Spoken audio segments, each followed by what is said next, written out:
This case takes place in the UK in the year 2021.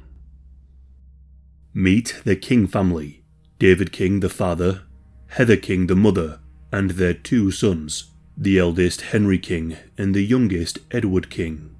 David King was born in 1967. He has spent nearly 4 decades in the construction industry. His career has seen him take on roles such as project manager, project director, and even a stint as a senior lecturer at Suffolk College. David is a well-educated man, holding a 2-1 Bachelor of Science degree in product design and manufacturing. Beyond his career, David was dedicated to serving his community and often volunteered as a responder for the NHS. He embodied the archetype of a middle-class father from South England, providing for his family with dedication. David is married to Heather King, the 51-year-old mother of the family who worked as a domestic cleaner. David and Heather met in a pub and the rest was history. They got married in the early 90s, and together they raised 2 sons. Henry King, the eldest, was born in the year 2000, and Edward, the youngest, was born in 2003. Edward was described as a hard worker. He juggled 2 jobs. He would start at 5 AM in a Tesco supermarket, before heading to his second job as a barman at the local Wetherspoons pub. The goal was to buy his dream car, which was priced at £5,000. The family was incredibly hard-working, and by many metrics they were successful. They lived in a £500,000 house in Bury St Edmunds in Suffolk. The area is famous for being the birthplace of Sir Robert Peel, a Prime Minister of the UK, and the man who founded the Metropolitan Police Force and the Conservative Party. The area is considered to be a lovely place to live, but where there's opulence and ambitious people, there are criminals waiting to take a piece of the pie. Neil Charles was born in 1976, and he lived in Bury. Over the course of his life, he amassed a lengthy criminal record, with more than 66 convictions for theft and burglary. His speciality was breaking into houses and cars, a skill that caused considerable distress to the community. In 2017, Neil inadvertently triggered a doorbell camera while attempting to break into a home. This crime led to his arrest and a 4-year prison sentence for the burglary of 3 homes. Upon his release in 2021, Neil seemed to be turning a new leaf and was planning his wedding with his partner, Michelle Jackson. However, he soon returned to his criminal activities, and this time he decided to target the Morton Hall estate. This was where the King family lived. His return to crime unsettled the neighbourhood. Residents became worried by the ongoing thefts. Heather King would later recount 3 separate incidents in 2021 where locals had fallen victim to theft. In response to this, a Facebook group was created for the community to share their experiences. They often uploaded CCTV footage of the perpetrators. Despite their efforts, the police response was minimal, leaving the residents frustrated and feeling helpless. In early of 2021, the King family became a direct victim of this crime wave. One morning, Heather King awoke to discover that all 4 of her wheels on her BMW car had been stolen and had been replaced with wooden blocks. The professional nature of the theft and the fact it was committed just meters from their door left Heather deeply shaken. Heather was left fearing for the safety of her home and her family. In response, David King and his sons installed a security system and began warning their neighbours about the ongoing threat. During this period, the community was on edge and many were angry. While they loved their neighbourhood, the rising crime and the perceived ineffectiveness of the police made them feel incredibly vulnerable. Some residents considered forming a neighbourhood patrol, but the effort required was daunting and no one stepped forward to lead. Instead, a WhatsApp group was eventually set up, allowing residents to quickly alert each other to suspicious activity. There were several conversations recorded on that chat that highlighted the anger felt by the residents. David King posted a photograph in the group chat of the character Paul Kersey, the main character and vigilante anti-hero in the 1974 movie Death Wish. He said, "This is who we need." For context, the character Paul Kersey, played by Charles Bronson, was once a mild-mannered liberal New York City architect, but he undergoes a dramatic transformation after a brutal home invasion shatters his life. The home invasion left his wife dead and his daughters traumatized by a violent SA. On a business trip, Paul received a revolver from a client. Upon returning to New York and disillusioned by the police's inability to catch the perpetrators, he takes matters into his own hands. Armed with a revolver, Paul begins patrolling the streets, seeking out and eliminating criminals who cross his path. His illegal action earns him the admiration of the public that views his vigilante justice as heroic. Now, after saying this was not seen as a red flag amongst the furious neighbours. However, David King's activities in that group chat and the way he idolized this fictional character did not age well. He also said to his wife, "The scum must die," when referring to the thieves who were plaguing the neighbourhood. Moreover, his son Edward voiced his own opinions on how thieves should be punished and advocated for a level of barbarism that this country hasn't witnessed in centuries. Edward King said, "Car thieves should be shot, have their private parts cut off, be drowned or choked before being killed." I'm sure these bursts of resentment were either overlooked by others due to a shared sense of hatred, or maybe it was just dismissed as another example of the keyboard warrior phenomenon. However, these messages reveal a trail of evidence that illustrates how the torment they endured gradually altered the king's mindset, ultimately leading them down a path of lawlessness. On the night of the 20th of June 2021 at 12:48 AM, Neil Charles can be seen trying the door handles to homes on a neighbour's CCTV. The neighbours swiftly alerted other residents in the WhatsApp group chat, and at 1:14, David was awake. He had just heard someone try his car door handle, and he replied in the group chat, "Snap, just been looking out for him." With adrenaline running high, David was not going to go to sleep anytime soon, and so he stayed awake, waiting for the criminals to come by. At 3:48 AM, Neil approached the King's family driveway and attempted to open the door of a BMW. When the door remained securely locked, he glanced at a nearby security camera, and in a brazen gesture, Neil offered a thumbs up. By this point, Edward King was also awake and alert. Within just 90 seconds, David and Edward rushed outside the house, ready to confront the situation and their mysterious neighbourhood burglar. The following events are from the King's point of view. Allegedly, David went one way and Edward the other. They both brandished a weapon with the aim to scare and ward off any robbers. Edward was equipped with a 27-inch Japanese-style katana. He had purchased this weapon just a month prior, and David, he had a 19-inch SAS-looking dagger. One might be thinking, why does this nuclear family from the suburbs of the UK have such an assortment of weapons? Well, it appears that David and his son Edward were collectors of such weapons, claiming that they were only replicas for ornamental purposes. According to documents, they had a range of weapons from films such as Rambo 3 and The Expendables. But some might say that the family had an obsession with weapons, as they also had other knives, knuckle dusters, machetes, and shotguns. David King had licenses as the holder of a registered firearm.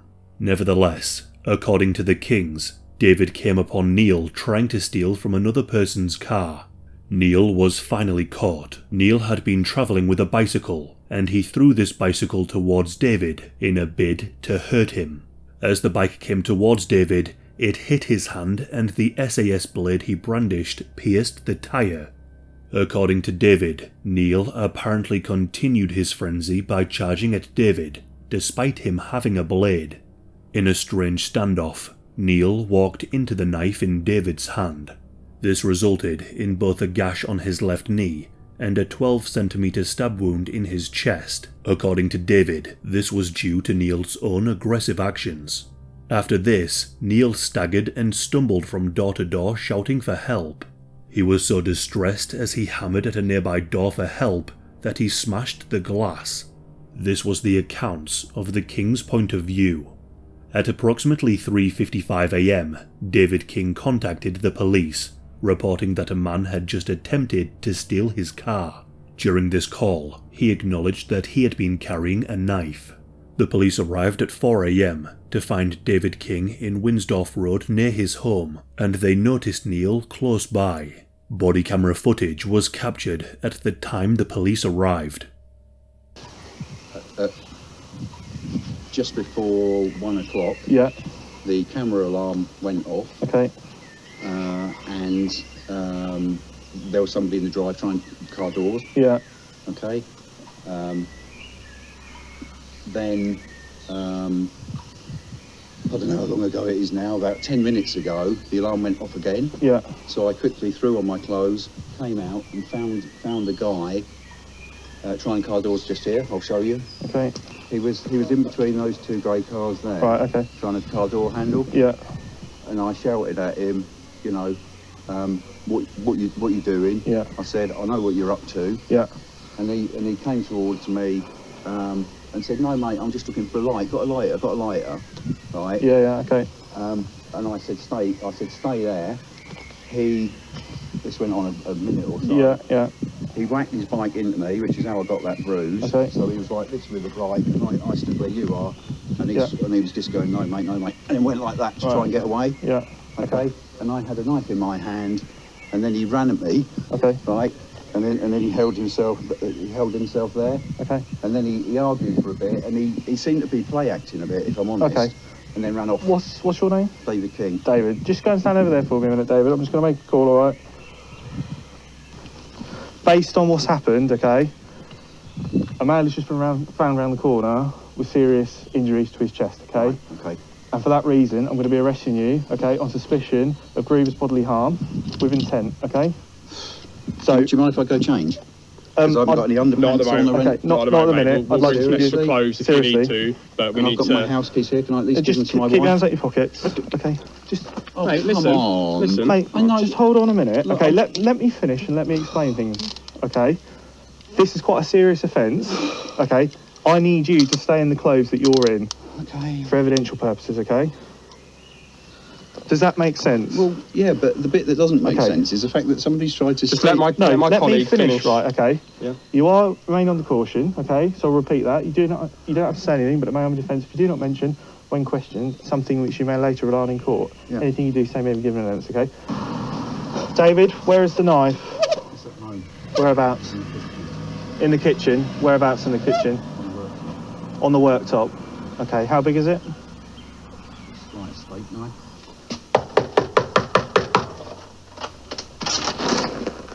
Hello, mate, you alright? Is it just yourself here? Yes. Okay. Can I come in, please? Do you have a warrant? I don't need a warrant. Why? Okay, essentially, an incident has happened. Just take your hands out of your pockets for me, mate. An incident has happened Yeah. just round the corner involving a David King. I've just been informed he lives here. Right. And that incident, he's just been arrested for, okay? And for that reason, I need to come in because this potentially is a crime scene. Okay? So for that reason, I'm going to come in. If you don't let me in, okay, I could arrest you for obstruct police. Does that make sense? Just about. Okay, perfect. Thank you. As you can see, David King was initially arrested for grievous bodily harm, and the police then went to the King family home to search the property. The home became the centre of the investigation. The police initially discovered David King's knife on a kitchen countertop, bearing traces of his victim's DNA and blood, but they were not prepared for what they were going to find next. The police scoured the home and found the stash of weapons. Officers seized a substantial arsenal of weapons from the house, including knives, knuckle dusters, machetes and shotguns. But not only this, they found the WhatsApp messages. The vigilante rhetoric in the neighbourhood chat was damning to say the least, but the aggressive nature of the messages sent within the family chat did not paint David nor his son in a good light.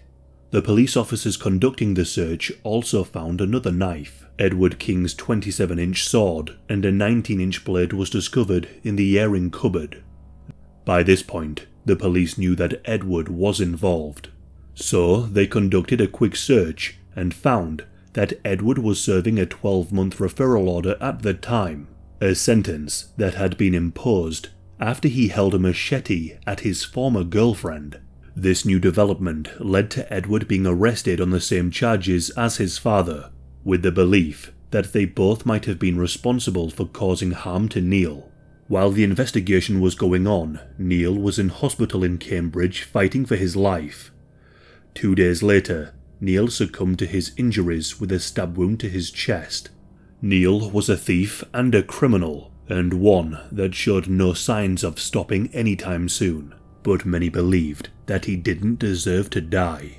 The father and son were made aware of this from their jail cells, and their charges escalated to murder. The trial would soon begin in Ipswich Crown Court. The trial took 10 weeks, whereby prosecutor Richard Kelly described the actions of David and Edward as vigilante behaviour. The prosecution painted a very clear picture of what happened and used the evidence to persuade the jury of the following events. The first story I told was from the point of view of the King family, but this is what the prosecution put forward for their case. On that night, David King had noticed that a robber was on the prowl, and he tried looking for him.